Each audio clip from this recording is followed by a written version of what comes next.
So the teachers have to perpetually produce knowledge. No, I think he has that person. And researchers. The third is the body researcher, the research scholar. He produced referential knowledge. He did not say only whatever gave, whatever actually delivered, as a speech became knowledge. No, with many of the scholars of that time whose speech became knowledge. Babasaheb means referential knowledge. And therefore, I think as research scholar, and in 2016, he was an MA student and he was allowed to present a paper in Golden Horizons seminar in USA, in Columbia University. So if you are a MA student, don't think that you are lesser than anyone. If you are a good researcher, you can present a paper. And that paper got published in 1917 in one of the leading journals of history language. 1970. So I think we have very good examples for the students, for teachers, for research scholars, and then for institutional builders. Babasaheb Ambedkar was also an institution builder. That means he did not only make Milland College, he did not only talk about Siddhartha College, but he laid down the institutions. That means, I think for today, we all have from his persona. That is one aspect of the talk which I wanted to give you, that why he should be revered in an educational institution, in a university. Why we are celebrating? It is not actually, we are actually, trying to please certain community and certain society. No, there is a rationale for celebrating him in a university system. That's what I wanted to underline. The second point which I wanted to bring out is that towards epistemology of Babasaheb's thought and philosophy. Now, what is epistemology? That I think everybody must be pondering, and you might have actually also looked the dictionary. But for me, actually, I've drawn from Ted Benton. I think Vinodaya must be teaching you that reference. One, actually, epistemology tells three things. Three things, very simple. Don't get bombarded by the concept. No, I think it tells you simple thing. One, what can be known with certainty and what can be left to faith and opinion. There are certain things which you can know with certainty. The sun rises in the east, sun sets in the west. But there is God, there is Allah, there is Jesus. I think some people will like to actually have an opinion about that. Oh God. So it's opinion. So we as social scientists are not talking about faith and opinion. We are talking about this worldly knowledge which can be understood with certainty. Second, what is the source and opinion of your knowledge? What is the source and foundation of your knowledge? That means there are two types of sources. One is observed reality and another is rational for that. But Immanuel Kant came and said that no, you have to combine the two. Only observation and only rationalization not give you reality. Reality can be had only by combining observation and rationalization. So that is the source of knowledge. The third thing is the criteria to differentiate scientific knowledge, non-scientific knowledge. So with this definition, I want to look actually what is the source and foundation of Babasaheb Ambedkar's knowledge. Now for this, actually, there are three components to understand Babasaheb's source and foundation of knowledge. Three components. The first component is that who were the icons who influenced Babasaheb Ambedkar? Who were the icons? there are three ideas. I don't count John Dewey. People keep on talking about John Dewey, that he was influenced, but I have not yet read as a reference of John Dewey. But there are three references, three sources of foundation. One was Buddha, another was Kabir, and third was Thule. I think indigenous type of, iconography which Babasaheb, Marxian may be having it actually from abroad. Even Gandhi had Tolstoy from. But Babasaheb actually source was somewhat very indigenous. Now, the second aspect of epistemology, how many types of self-experiences which Babasaheb had, because experience is very important source of knowledge. And I can vouch you, there are theoretical underpinnings of the source, and at least 6 theoreticians I know who have tried to give this, that how experience is very important foundation of your knowledge. But let me give you the 10 sources of his childhood experience. First, the childhood experience I told you was very discriminatory, but the second experience, a youth experience, when he goes to actually Columbia, 1930, and of course 1970 when he comes to London School of Economics. So he had a very egalitarian experience of society. That is second experience. Third experience, when he comes back to India after receiving the knowledge, and he is actually at Baraja of Maroda. Again, faces a discrimination, even though he was London educated, PhD holder, he was discriminated in India, and then he takes a vow. I'm not going into that detail. That is the third type of experience. The fourth experience, that he becomes the member of the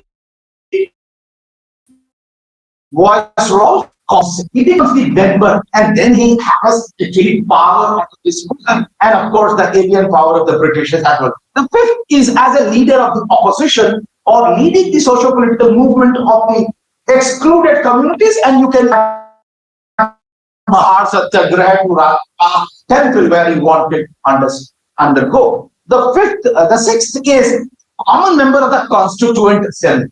He becomes a common member, and as a common member, friends, if you read the debates and discussion of Babasaheb Ambedkar, how he converted Nehru, and he dictated that Nehru, what memorandum you are putting is 400 years old, and he scolded the Muslim League who were not coming, and he said that when the destiny of the nation is decided, the destiny of leaders comes none.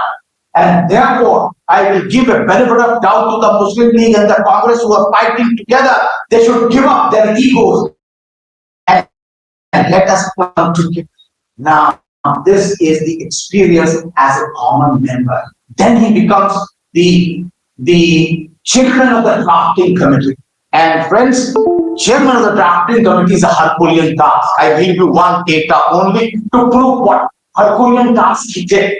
Because when he was formulating the constitution, after the formulation of the constitution was put for the scrutiny of the people.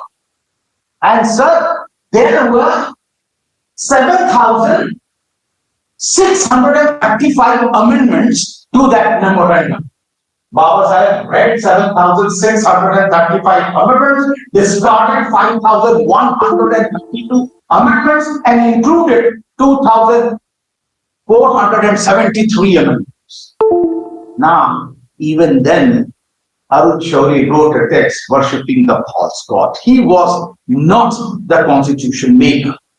He was only a draftsman. This was the term used by Arun Shourie. And that's why, friends, I think as a researcher, as an institution builder, I think we need to engage with Babasaheb Ambedkar's actually written material. And that's why when I was counting Babasaheb, how many times he stood in parliament, 9 and 10 times he used to actually get up daily. But there were unprecedented days when he stood 26 to 30 times, and people say he was not the constitution maker, and therefore, friends, I think need to engage. The sixth The seventh, sixth actually, no, eighth. I have done seventh is chairman of the Baptist Board. Eighth, experience as the first law minister of the country, where he moves also the Hindu code bill. And then how he is treated by Nehru, that you can read in his resignation speech, which he was not allowed to read in the parliament. And that experience will come out. The ninth experience, that he resigns from cabinet and becomes opposition leader. And 10th, friend, he becomes a renouncer as the person who embraces Buddhism. Now, these 10 experiences, why I'm saying that they are very germane for the construction of consciousness, out of which production of knowledge takes place. And this I'm reminded by C. Wright Mills. C. Wright Mills says that there is biography, history, and their interaction with society is the three coordinates of the imagination. He talks about sociological imagination. I'm talking about imagination. Second, Peter Burton and Lockman talk about sociology of knowledge. They say that existential determination of social thought. Your social thoughts are determined by the existence in social structure. The third, Bourdieu. Bourdieu talks about that it is the cultural capital out of which you develop your consciousness, out of which the production of knowledge takes place. And fourth, Paulo Freire, who talks about pedagogy of the oppressed, which was written by the oppressed. Oppression will not write an emancipatory ideology or emancipatory agenda. It will be written by the oppressed itself. And therefore, Babasaheb Ambedkar's experiences are basically nothing but oppressed experiences. And the fifth, Thomas Kuhn, that researchers can be made not only by data collection, but by changing the paradigm. How do you change the paradigm? That Babasaheb, because Gandhi was talking about, as a very, very egalitarian system. Gram Swaraj. Babasaheb said that no, for you, Ram may be very, very democratic. For me, it is enough ignorance. And he changed the paradigm altogether. Therefore, friends, these five gentlemen from social sciences give us a rationale that, look, you have the life experiences which are the source and the foundation of your knowledge. Of course, Professor Bhuman is the sixth one who talks about location of a researcher in the social structure has a bearing on the construction of consciousness, out of which production of knowledge takes place. So these six people give us the important insight and experience, and that's why I counted Babasaheb Ambedkar's experience. You can actually apply to anyone. Now we teach actually literature. Now we are talking about literature. Literature is nothing but life testimony. Now, having said this, the third aspect of the source and foundation of his knowledge is source. Sources which Babasaheb Ambedkar has used to produce his knowledge. And when I was looking at, I found, n types of sources again. Starting from archaeological sources. Babasaheb used archaeology. Babasaheb used archival sources. Second, Babasaheb used Indological sources. I'm talking about Indology, a source like Vedas, Smriti, other. So he used Indological sources. He used 6 types of encyclopedia, not one, but 6 types of encyclopedia. Fifth, he used census report. Census report as a source and foundation of his knowledge. 7, news clippings. 6 is news clippings. If you read Babasaheb is actually quoting from Times of India, Chakwara to Jhajjar, if you read. And then he becomes the source and foundation of his knowledge. The government committee reports is also another. Government committee and government conference, both reports he uses in a big way.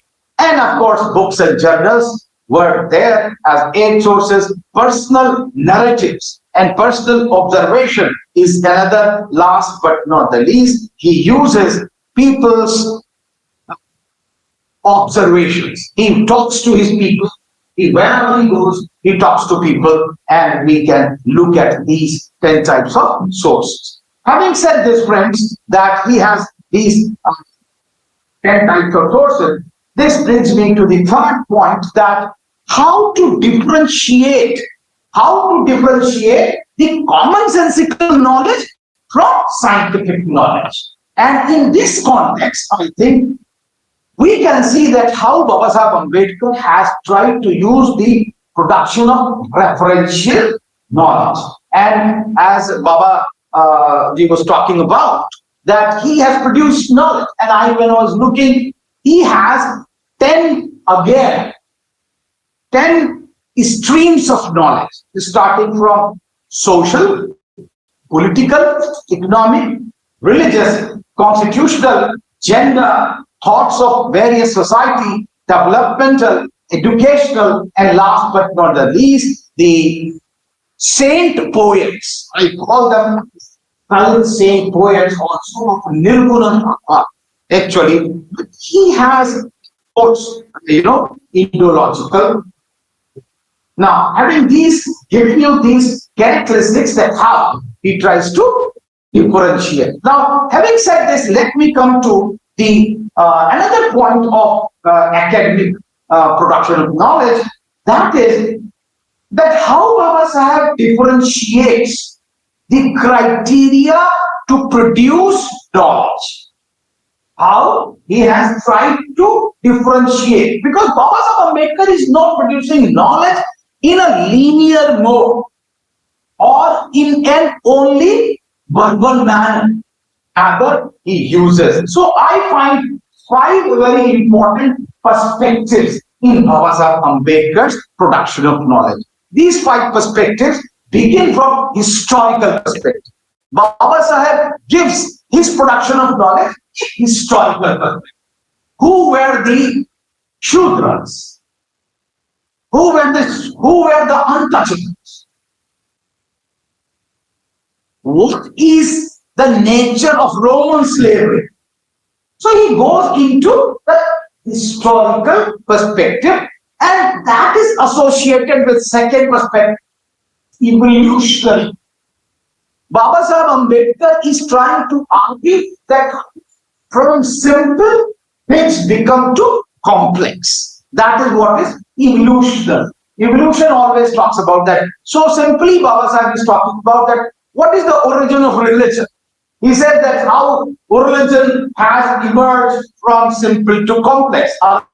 There was notion of magic, and later on it becomes soul, and then God worship, and then it became religion. So that evolutionary perspective. The third perspective is Indological perspective.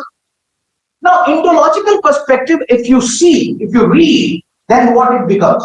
Indological perspective is nothing but normative. It is normative, it is prescriptive, and it is static.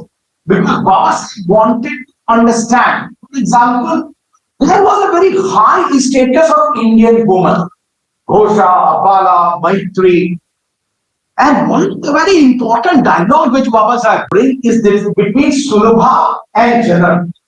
Sulabha and Janak, there is a contest. Now, Sulabha comes and asks Babasaheb Ambedkar, Janak, that you have to do a dialogue with me. And Janak says, no, I'm not going to dialogue because you are a woman and I don't want to talk to you. No, I will not have. Sulabha says that, look, in our civilization, soul has no gender. Soul has no gender, and therefore you have to dialogue. And then he goes on to actually talk about the Indological perspective in which women were given the rights of Yagopagi, they were given the rights to read Vedas, and they were given rights to marry after puberty, not before puberty. I think, and they were given economics, what Babasaheb Ambedkar has done. Even he has also talked about riddles of Rama and Krishna. That means he is also talking, well, he has a mental with Rama, that how and why you have not treated Sita. So that way he is Indo-logical in nature of production of knowledge also. The fourth is that he has a functionalist perspective in many of the area, and one of the important area is religion. Because Babasaheb quotes Durkheim, Babasaheb Ambedkar quotes Weber, and Babasaheb Ambedkar quotes Max Muller. The problem is that people don't see that his references range from where to where. And he also quoted Gabriel Tarde. You know Gabriel Tarde? In France, Gabriel Tarde was a leading sociologist at that time. Durkheim had no place, and those were sociologists that they read Durkheim as founding father of sociology, but Durkheim had no place in front of Gabriel Tarde. And Babasaheb Ambedkar, in his first essay, Caste, Genesis, Mechanism and Spirit, has quoted Gabriel Tarde and Gabriel Tarde's law of imitation. That why lower strata people imitate, which later on M.N. Shivas talks about sensitization. But Babasaheb has quoted in that. The last perspective Babasaheb has used, comparative. And in comparative perspective, I think it's very fantastically done when he compares French Revolution with Japanese Revolution. And then he talks about Indian independence struggle, how Indians is present. He compares Roman slavery with American slavery and Indian untouchable. He also talks about why did Western democracies fail. He compares Spain, Italy, Germany, and Russia, and why they failed. Why these democracies have failed. The Europeans are talking about they are the people who have given democracy to the world, but their democracies themselves. Babasaheb analyzes and compares. And therefore, friends, these five perspectives from historical, evolutionary, Indo-logical, functional, and comparative perspective is the perspective with which Babasaheb Ambedkar produces the knowledge. Now, from here, what I do is, I think I've taken too much of your time. I just want to understand is that in university system, we will have to systematize the knowledge which he has. Because of Moon's production of these volumes, the 17 volumes of Babasaheb Ambedkar, there is a lot of confusion. Because first volume of Babasaheb Ambedkar comes with first essay, that is Origin of Caste,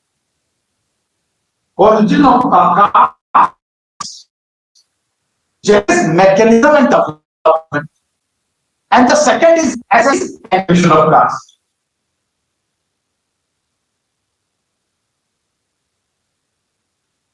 So when I go, what do they say? Oh, I read Ambedkar. I said, what did you read Ambedkar? Oh, I read Assessment of Caste. As if that was the only text. And that is why, friends, in academia, in intelligentsia, in media, there is a process of reductions. Babasaheb Ambedkar has been victim of reductions. That he has only talked about caste. He has an identity and he has talked about caste. And therefore, in university system, I have seen that he has been reduced only to elimination of caste. But nobody talks about democracy. Nobody talks about his nation building. Nation building, if you read the full text of nation building, he has quoted Ernest Renan. He has quoted actually Carlton, Emerson. He has quoted Switzerland. How Japan, South Japan and North Japan, they were fighting together, and you cannot say that they were fighting once upon a time. They are a united nation. So what is so important characteristic of nation building? That's what Babasaheb Ambedkar has given. 10 types of religion. Sam talks about quoting Max Muller 10 types of religion. And then he reduces them that look, though it looks two, there are 10, but there are 2 types of religion. One is revealed religion and another is book religion. That is the way his knowledge. And he uses, 3 types of mythology. The civil mythology. The civil mythology of the Europeans and the mythical mythology of the Italians. And then he tries to produce his own mythology for religion. So, what I'm trying to argue that if we want to understand Babasaheb Ambedkar in university system, then we have to dice his because what Ambedkar begins, he begins what it is, how it is, and why it is. And he gives definition. Even those who are political scientists, you can see, this said that what is politics?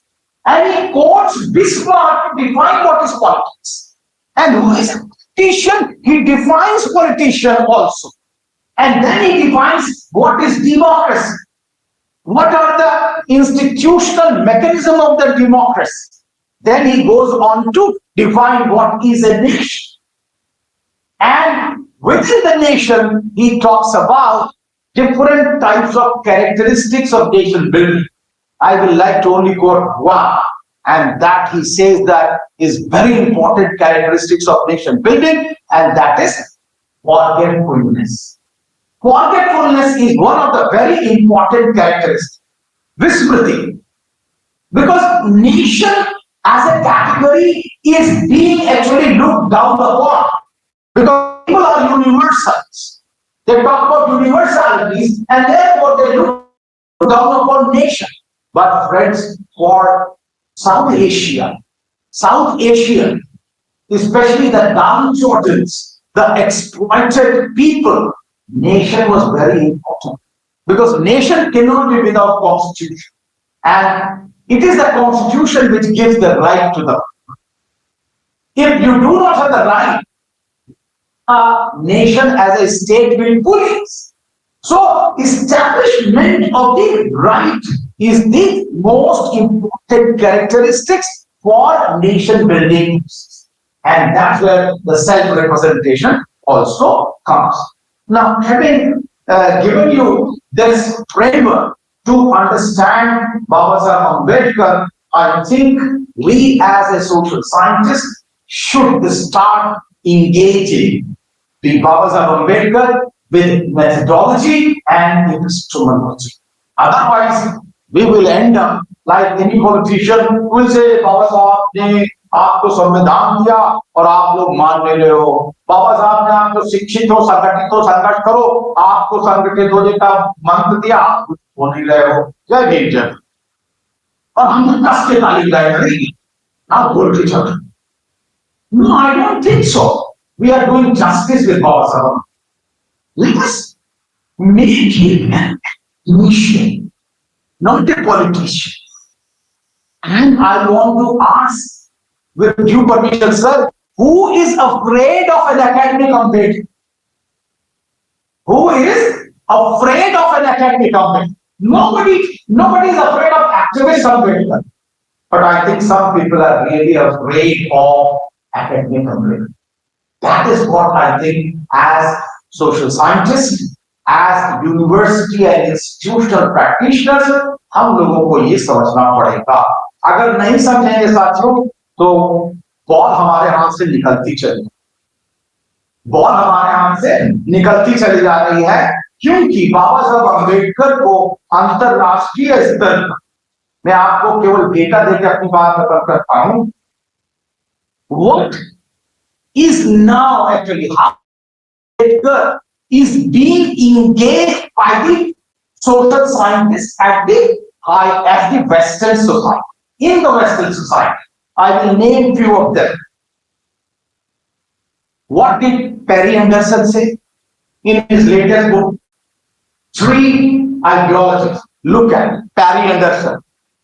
And he says that to read Babasaheb Ambedkar is to reach in another world. And he says that his book, Pakistan or Partition of India, was read by Jinnah and Gandhi both. He was the only person to give a book size reply for what is going to happen, and he did not approve Pakistan. Okay, so Perry Anderson. Second is Cosimo Zene, latest book, Cosimo Zene, which is trying to compare Babasaheb Ambedkar and Antonio Gramsci. Okay, the third actually goes back to 1964 when O.M. Lynch came, and how Babasaheb Ambedkar is being actually celebrated because of its democratic value. The third person or fourth person is Eleanor Zietz. Fifth is Gail Owens. Sixth is Barbara Joshi. Seventh is Christopher Zefelet. Seventh, Simon Charlesley. Christopher Queen. John C. Webster. Maren Bullwinkle. And friends, his LLD degree words. The words which were used in the LL degree.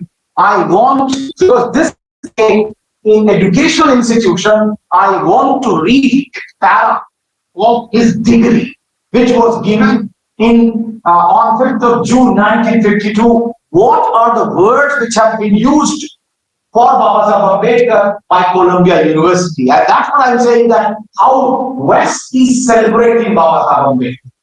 If we are not celebrating, then what will happen? He says, and the degree says, and I quote, Bhimrao Ramji Ambedkar, LLD, for 3 years a graduate student in this university, Columbia University, receiving the doctorate in political science, subsequently a student in the Inns of the Court and the University of London, obtaining a doctorate in economics, for the past 3 decades a barrister, university professor, as a framer of the Constitution, one of India's leading citizens, a great social reformer, and a valiant upholder of human rights.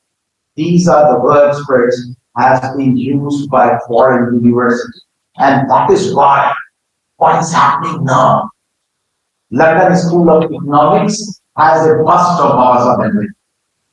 हमारी Jawaharlal university में अभी लगाई गई बाबासाहेब अम्बेडकर की bust London school of economics में. उसके बाद 1991 में Columbia university has Babasaheb bust. Massachusetts Amherst has Babasaheb bust. Simon, the Brandeis University in US, Brandeis University in Boston, they had a bust. Then Simon Fraser University in Canada, they had a bust. York University, Toronto has a bust. Christian Sydney University, so has a bust. And University has a bust. The Koyasan University in Japan is a full-fledged statue of Babasaheb Ambedkar. Hungary has also a school and college named after Babasaheb. Ambedkar Chair in Constitution is in Columbia. Ambedkar Memorial Lecture is, I have given actually a few of them. I know Simon Fraser, University of British Columbia. We also have Manchester Metropolitan University, and therefore, friends, today, Ambedkar is not only a Dalit Messiah, it is not only a constitution builder, he has become a nation builder. And last but not the least, he has become a global. Now, if we are not ready to understand, I think tomorrow it will be too late for celebrating these ideas, because from West, when things will come, he will latch it. Oh, it is coming from the West, and therefore it must be something, and we will latch it. But we will not do. वो हिंदी में sir क्या बोलते हैं, अपना पहलवान नहीं तैयार करें, दूसरे के पहलवान बनाएंगे, ताली हम बन, ताली नहीं बनेगा. I think let's produce knowledge and let's celebrate the knowledge which he has. I think with these words we'll stop. Thank you very much for being here.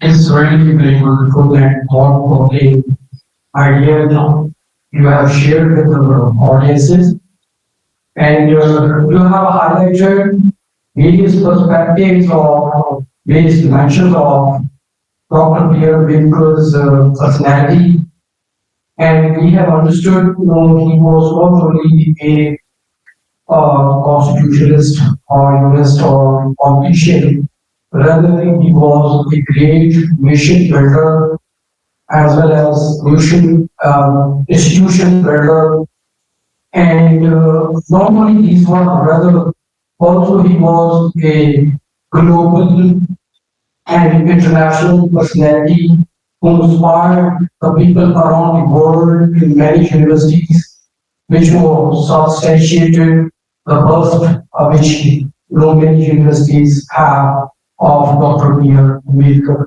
Sir, with your permission, we can take 2-3 questions from the audience if you permit.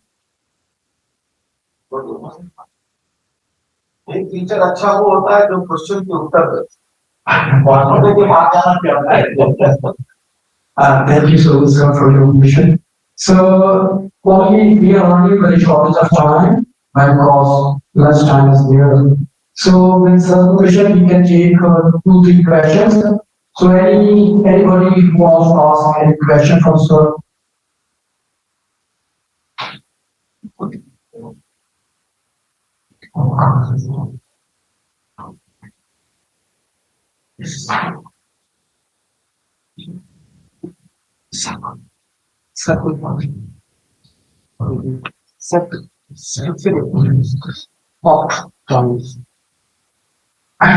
Otherwise, both they would want to.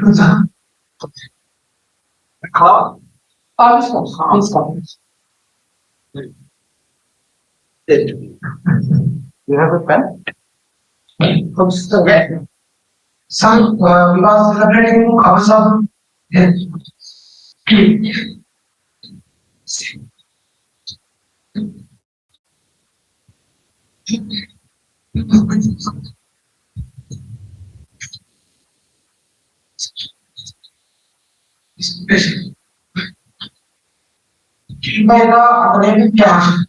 So how India will overcome this?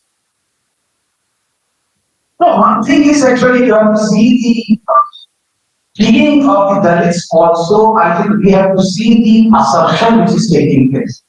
Earlier they were not allowed to speak. Now with Babasaheb's just and democratic constitution, they have started actually speaking. They are not ready to take things live. And because of that, the conflict has risen. They were having no voice at all. So, discussion is very important that they have started speaking. And, you can definitely actually analyze. In India, we always say, Ekam Sat Vipra Bauta Udanti. There are different ways the intellectual put it. Some people say it is half empty, some people say it is half full. So what is actually, I am saying that at least, and there are a number of others. If you go by our civilization, it's 2,500-year-old, and our constitution is only 73, 74 years. Now, there is bound to be gap between the hierarchical system, that is social system, and egalitarian society, which constitution is envisaged. And therefore, we cannot say that 55 years is much of a time to suppress these atrocities. But I think we have to look at how people have started a circle. That can be a beginning. That can be only beginning. It's not enough. That is my take would be. But yes, atrocities are there. Increase day by day. 125 atrocities per day. But on the other hand, there are people who are also in the university, ministry, judiciary, bureaucracy, and civil society. Your question? It's not fine. It's not proper answer. Like you quoted when do we consider curriculum like the suicide or like killing? No, actually, you cannot decide actually. You cannot decide to judge. But what I am saying, that we are not going to succumb to the pressure, whatever it may. And therefore, I am saying that just whenever these thoughts come that look, there's a discrimination, I think we should look at Babasaheb Ambedkar. That whether he takes it, or I think I look at it. I look at Babasaheb Ambedkar and I get a lot of solace when I think that look, I'm discriminated. So I say that Babasaheb Ambedkar had no rights, no constitutionality. We have it. And therefore I assert in that. Does higher education get in burden on others? Does higher education get in burden on others? Higher education is Burden. on getting on. That is not so. Because when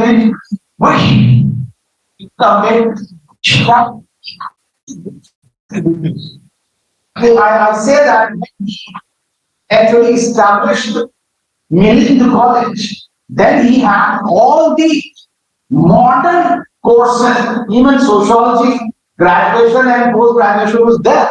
So I think it is very important that, Bahujans, if you go by the Bahujans leaders, have been educated, very intelligent, and even the illiterate saint poet, if you go by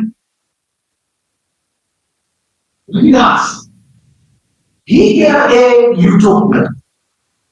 He gave a utopia. Ravidas was saying, as Bedapura, ऐसा जाऊं रात में जान मेरे seven को छोट पड़े सफल में से रहनास नहीं पसंद. So that means actually that even the most excluded person was thinking of an egalitarian society. And Babasaheb Ambedkar, when talked about equality, liberty, and fraternity, he said that I have not taken it from French Revolution. I have taken it from my master, the Buddha. Because the French Revolution, equality, liberty, fraternity is political. And there has not been any debate on fraternity. But in Buddha, fraternity was at the higher pedestal. As I said, you can make a law for equality, you can make a law for liberty, you cannot make a law for fraternity. Fraternity will emerge on its own. And that is what I think the Dalits or the excluded women, I think they need to have higher education. It should not be considered as burden. It is emancipatory in nature. And when I look at, if the oppressed gets emancipated, he will emancipate the oppressed. He will emancipate the oppressed. It is not that he is emancipating himself. He has to emancipate the oppressor. Yes. Sir, there is an Indian training. I am from sociology. As we know, Babasaheb Ambedkar was against to the religious identity in his earlier writings. But when he wrote Buddhism, so he was giving the importance of religious identity. So how we can elaborate the things, these two things, two type of the things, analyze the things to consider the students. I don't know whether I have read actually somewhere that Babasaheb was against religion. Religious identities. Identity, his Hindu identity per se. That's what he said, that I was born as a Hindu, I will not die as a Hindu. That's what you want to say? He was against the religious identity. He said in his earlier writings that we should not give the place of any type of religious identity, not only Hindu and Islam and. Where? So he was leading a movement for Kala. He wanted to enter into temple. How can I say that he was against religion? He was never against religion. And that's what I have argued, that he has been he has seen a function for religion in the society. And that is why he was trying to enter his Mahasatyagraha or his Kalaram temple entry movement from Vaishnavistan Sabha. He said that, look, I want to enter into the temple, but they are not ready to give us to enter in the temple. And therefore I will choose a different entry. That was his, but he was never, because he says that religion is just like a language.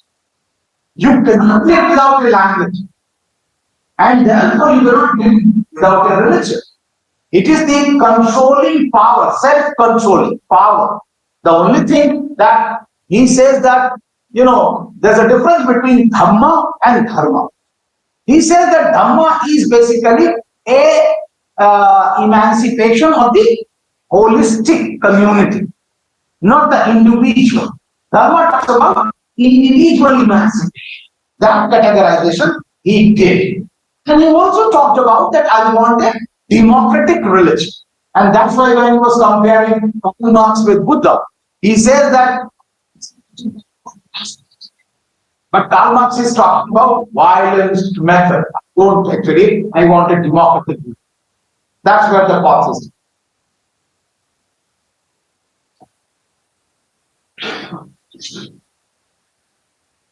Thank you so much. Welcome.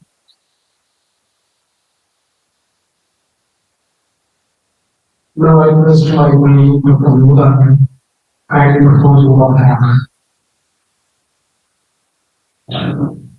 आप इधर आइए.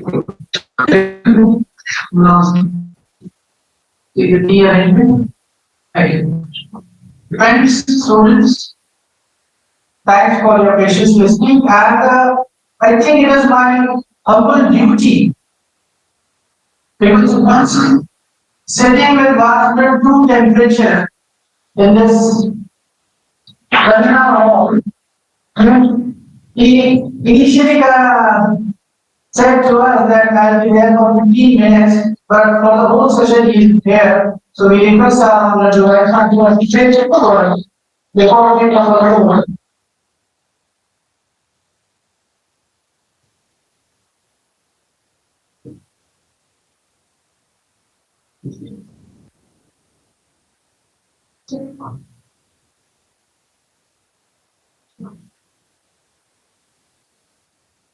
Today, Sir Vivek Kumar has actually got a new concept in this entire discourse. In that case, when we see the mindset of the Indian, particularly those who are not related, those who are not scholastic as Sir Vivek Kumar, is that basically, he is the movement for marginalized section of the society. But that is not first a concept that comes when the name of Babasaheb comes to the mind. But for today,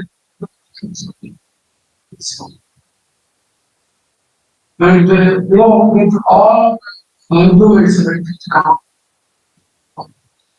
zero material fact, he saw that that is not the way that we should understand Babasaheb.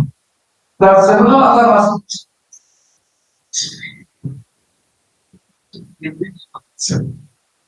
Because the first premise mind that though it has the velocity, it has but ultimate aim is that we should understand the personality, his entirety.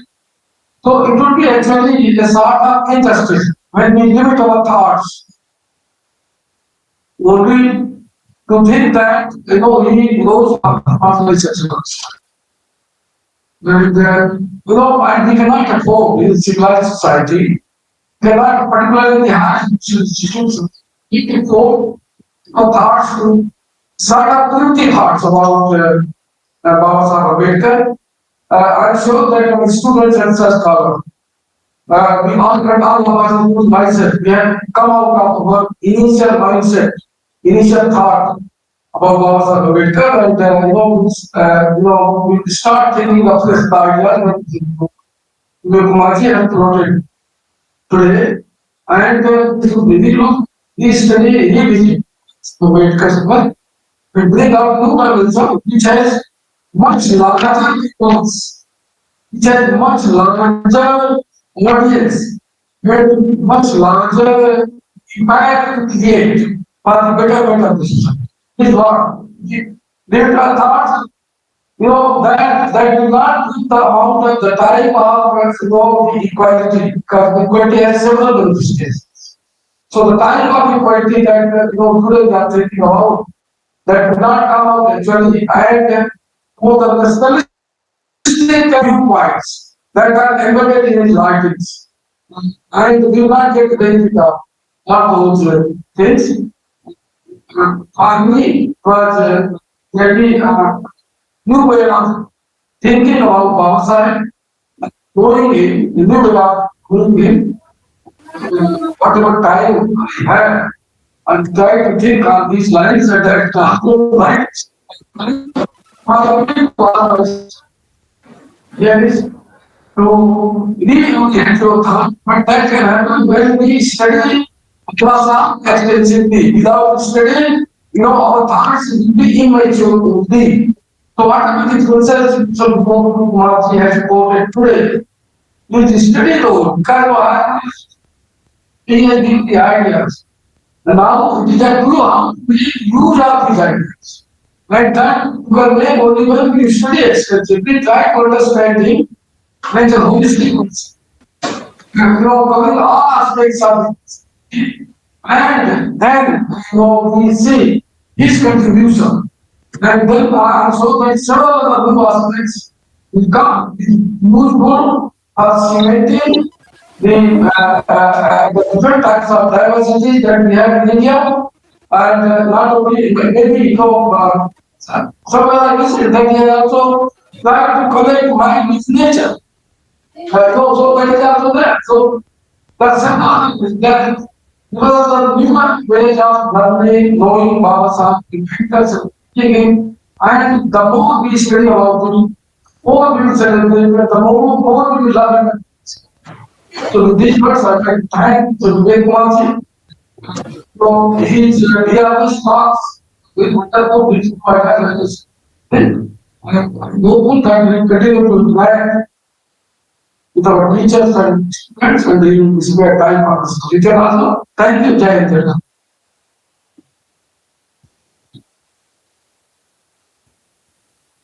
Thank you, sir. Thank you so much. Now it's the time for formal vote of thanks. And as the program started with the key person behind organizing this program and setting the stage, the Vice Chancellor only. Thank you, sir. Basically, being again, vote of thanks goes to Professor Vivek Kumar. Thank you, sir, for taking out time, for your patience, which was involved within that whole journey and all. And thank you very much for basically bringing Babasaheb out of that ritualistic celebration and establishing in a university with epistemological and Christian methodological perspective, and giving us, all of us almost, that which I assume, those ways through which we can look towards these ideas and thoughts and philosophy. Thank you so much, sir. And last but not least, I thank the organizer, Professor Monisha ma'am, CSC cell, for special thanks to all those colleagues who are here and the students who came without any pressure to listen to this basically seminar of the deliberations. Now I request everyone to please rise for the national anthem.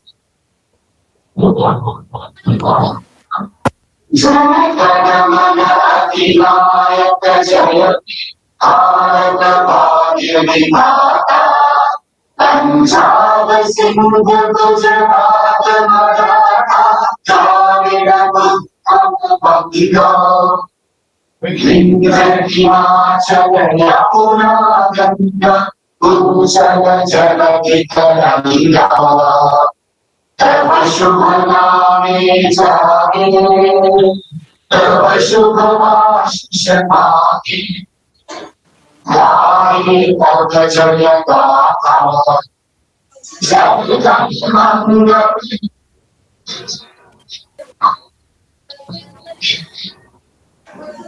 जय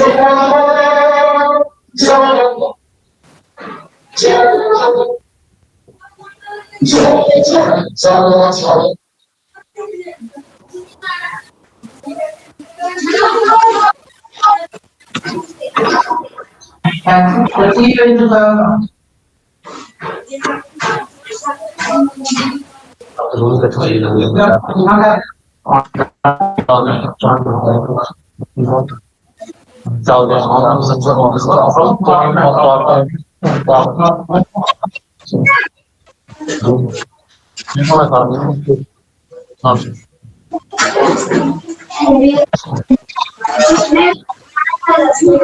Yes,